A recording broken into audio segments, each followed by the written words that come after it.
Hi people, it's me, Anja, my pronouns all channel, and welcome back to my channel for a new reading vlog.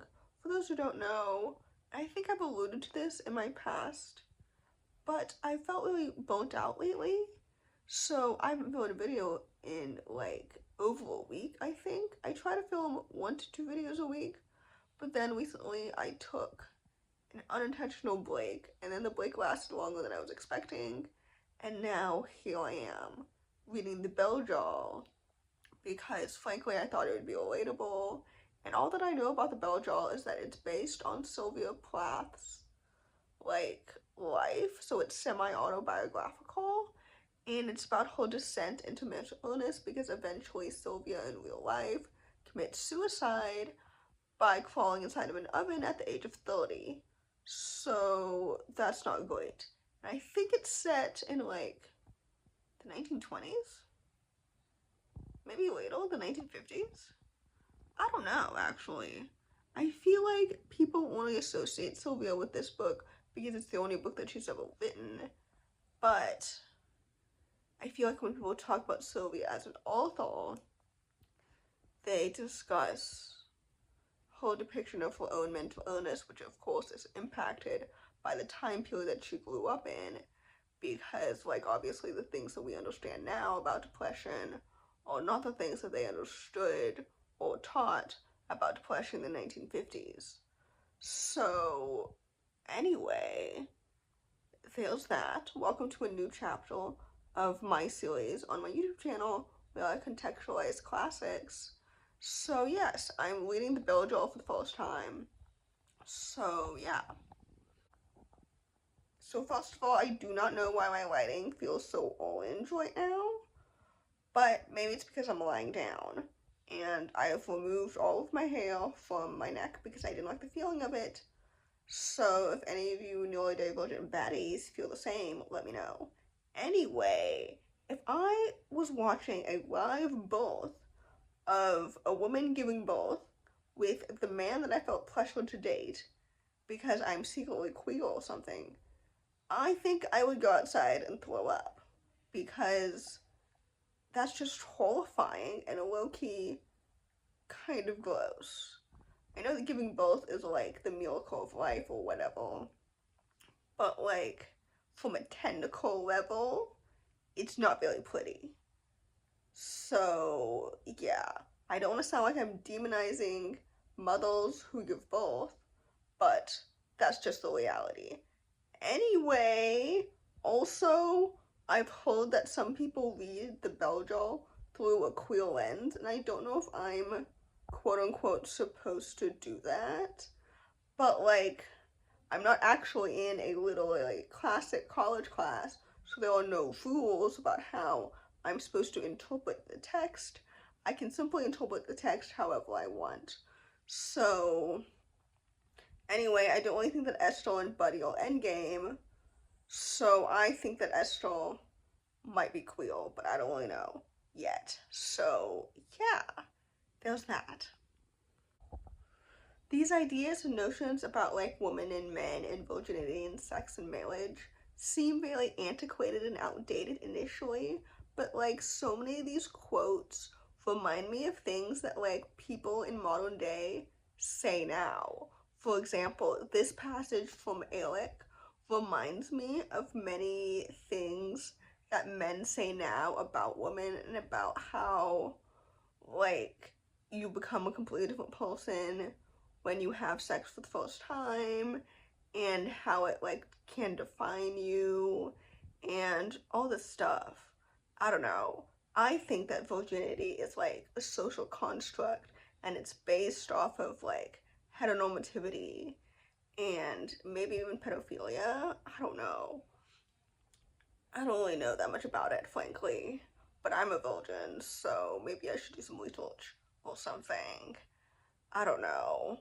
Anyway, all that to say, Esther is a very interesting character so far, but in my head I keep picturing her as Sylvia instead of thinking of her as her own character, as her own person, because I know this book is semi-autobiographical, but I don't know who Buddy or Alec or any of these other men are supposed to be because I don't really know a lot about Sylvia's personal life.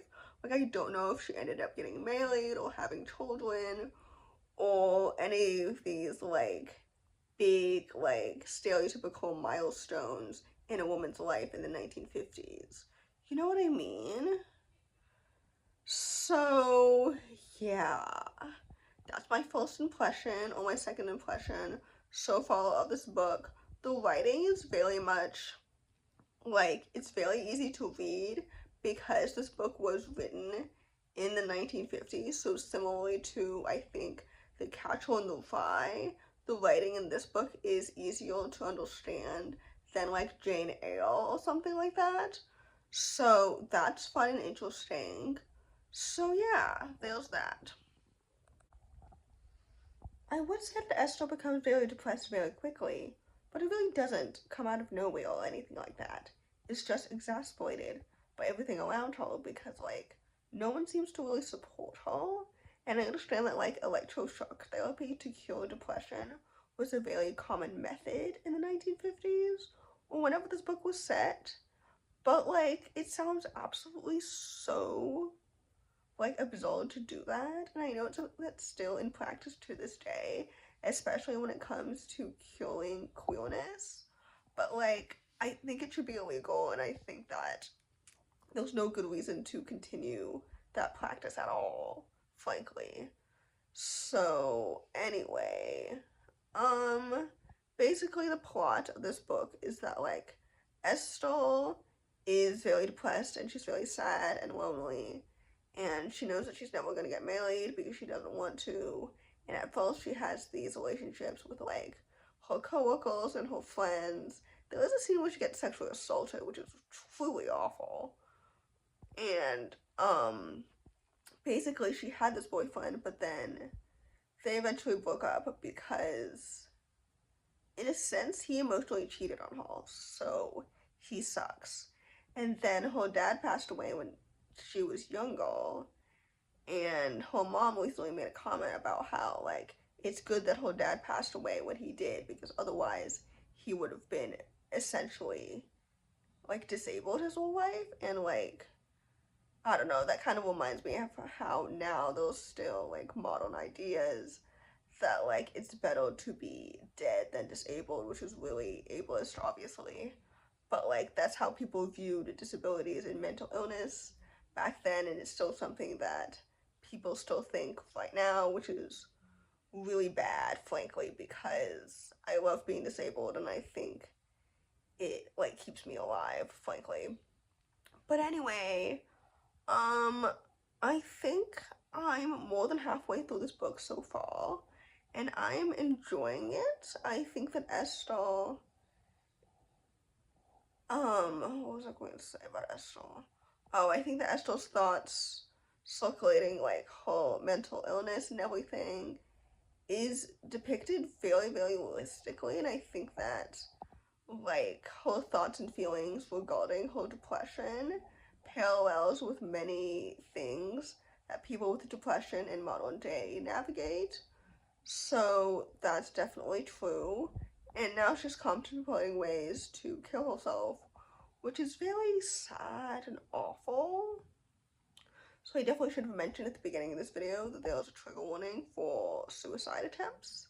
And I don't really know if she succeeds, but like Sylvia succeeds in real life, so I don't know if there's a happier ending to this book or not. I understand that this book was published publicly after Sylvia's death, I think. I'm not quite sure on that, and I don't know if she like wanted this book to be interpreted as autobiographical, or I don't know. I don't think that she got to see the success of this book when she was alive, so I don't know like what she would have wanted exactly. So yeah, basically nobody really understands Esther because first of all, nobody really understands depression as a whole, so they don't really get what she's going through and why she feels so like helpless and powerless all the time. And I don't really think that she really understands it either, which is understandable, because if nobody around you understands you, then how are you supposed to understand yourself if there's nothing to reference? So anyway, all that to say, I'm almost done with this book. So I'm almost done with this book, and from what I understand, like, what just happened is that, like, Joan took her to the hospital after whatever happened to her happened. Because frankly, from a, I suppose, medical perspective, I don't understand what was happening to Esther. Like, I said before, I've never had sex, but like, surely when you lose your virginity like that, it doesn't always result in all that blood and stuff, right? I don't know. Anyway, Joan takes her to the hospital, and then she wakes up, and then, like, the doctor tells her that Joan's missing, and once they do find her, they discover that Joan has killed herself as well, which is so sad and healing, and it's implied that Joan is queer, so there's another layer to the story that it's like, I don't know, a lesbian, like, feeling suffocated by compulsory heterosexuality or something. I don't know. I'm sure people have written essays about that. So, yeah, there's that. Hi. So the book ends very ambiguously, because the book ends with Esther, like, walking into the room where the doctors will interview her and decide whether or not she is free to go out into the world and be released or not. And basically, I guess I'm supposed to determine whether or not the doctors decided to release her or not. And I don't know. I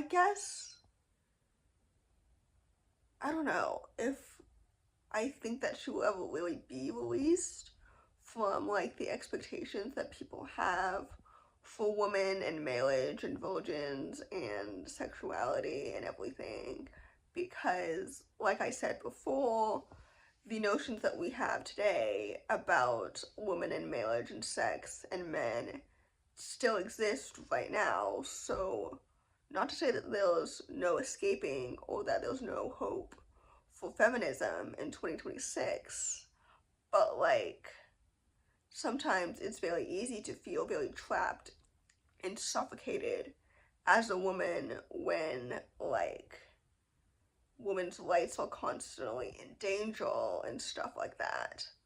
So there's that.